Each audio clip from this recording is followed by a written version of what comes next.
don't want to follow procedure and law. Mr. Speaker, don't be tempted, Mr. Speaker. Don't be tempted. The law he relies on sits on stilts. I repeat, there's a proper petition. Let's wait for its admissibility. Because that has been done by a lawyer who knows the rules. Harun Edrisu is a respected lawyer. And we know that. Yes. This is a lawyer's rule. You know that. Ama Kofi Boa. This is done by a lawyer. If it's issues about tax and economics, I will yield to Ato Forson. On this occasion, it's law. It's law. So let's go by the Harun Edrisu petition. That is the right procedure. But even so, that petition will be caught by the court process. You cannot proceed. You should know this. And you want to mislead, Mr. Speaker. My duty as a leader of government business, my duty as a majority leader, my duty as a majority leader is to guide, Mr. Speaker. I remain so. It will not change today. It will not change tomorrow. Mr. Speaker, this process has been duly filed. I have the writ with me. Not only the writ, it's not a naked writ, it's not a lame writ, Mr. Speaker. I also have accompanying the writ a motion or notice for interlocutory injunction, which is also attached to it. The process, Mr. Speaker, has been duly served on Parliament, as I'm made to believe.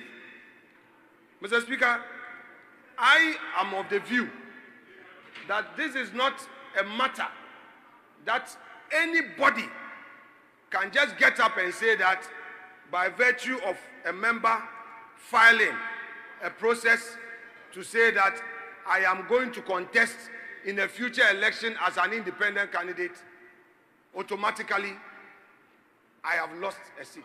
Mr. Speaker, let me take members back to memory lane. In the 1960s, the First Republic, where, Mr. Speaker, there was cross-carpeting in Parliament, 69 Constitution and 79 Constitution safeguarded the process where political parties were to be protected. And 1992 Constitution also adopted that provision.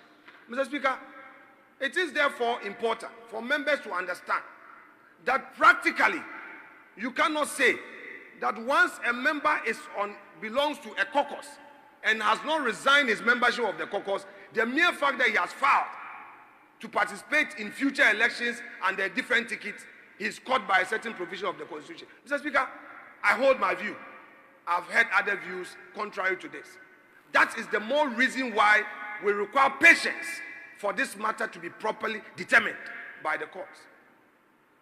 We require patience for this matter to be properly determined. Somebody cannot say that, oh, there is a certain precedence.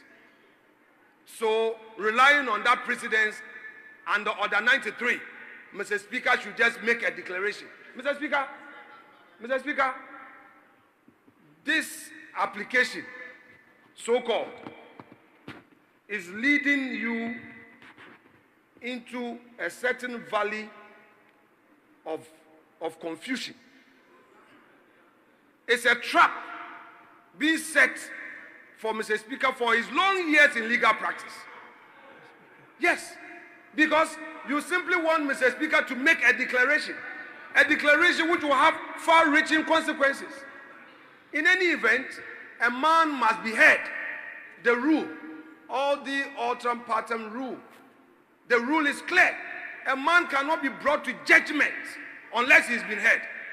If you claim, then it was bad law. If that is what you want to say, that's what you want to say. It was, would you keep quiet for me to argue? Mr. Speaker, I need to be protected from this stubborn minority chief whip. Kwame Agboja has been a very stubborn minority chief whip.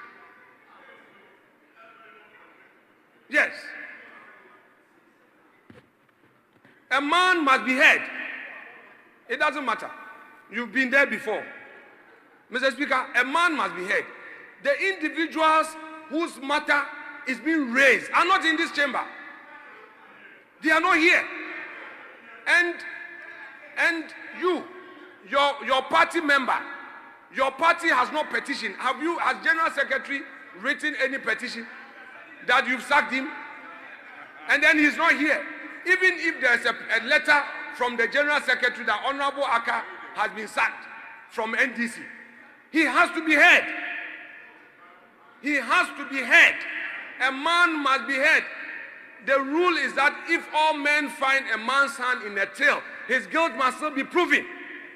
You cannot just get up and say, Mr. Speaker, should make a declaration, declare somebody's seat vacant. Mr. Speaker, I will not belabor.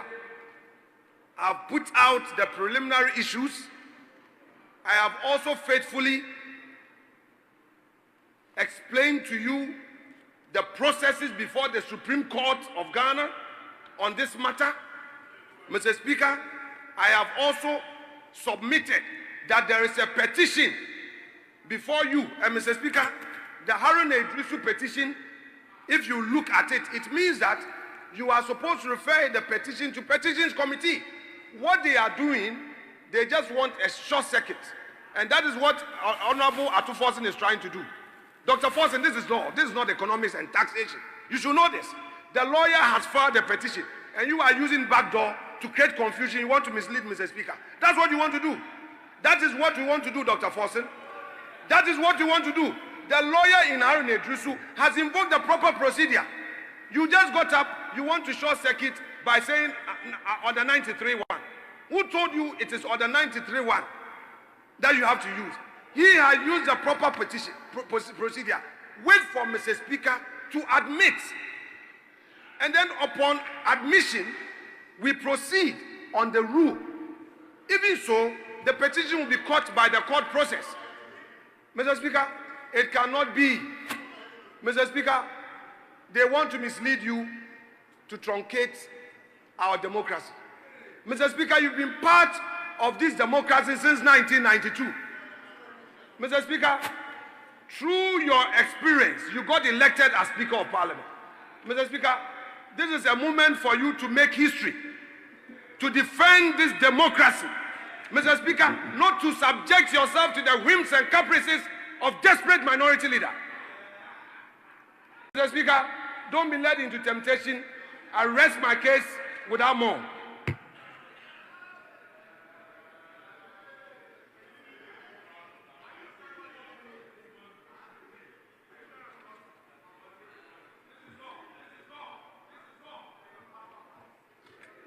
Yes, Honorable, is that Dominic Aine?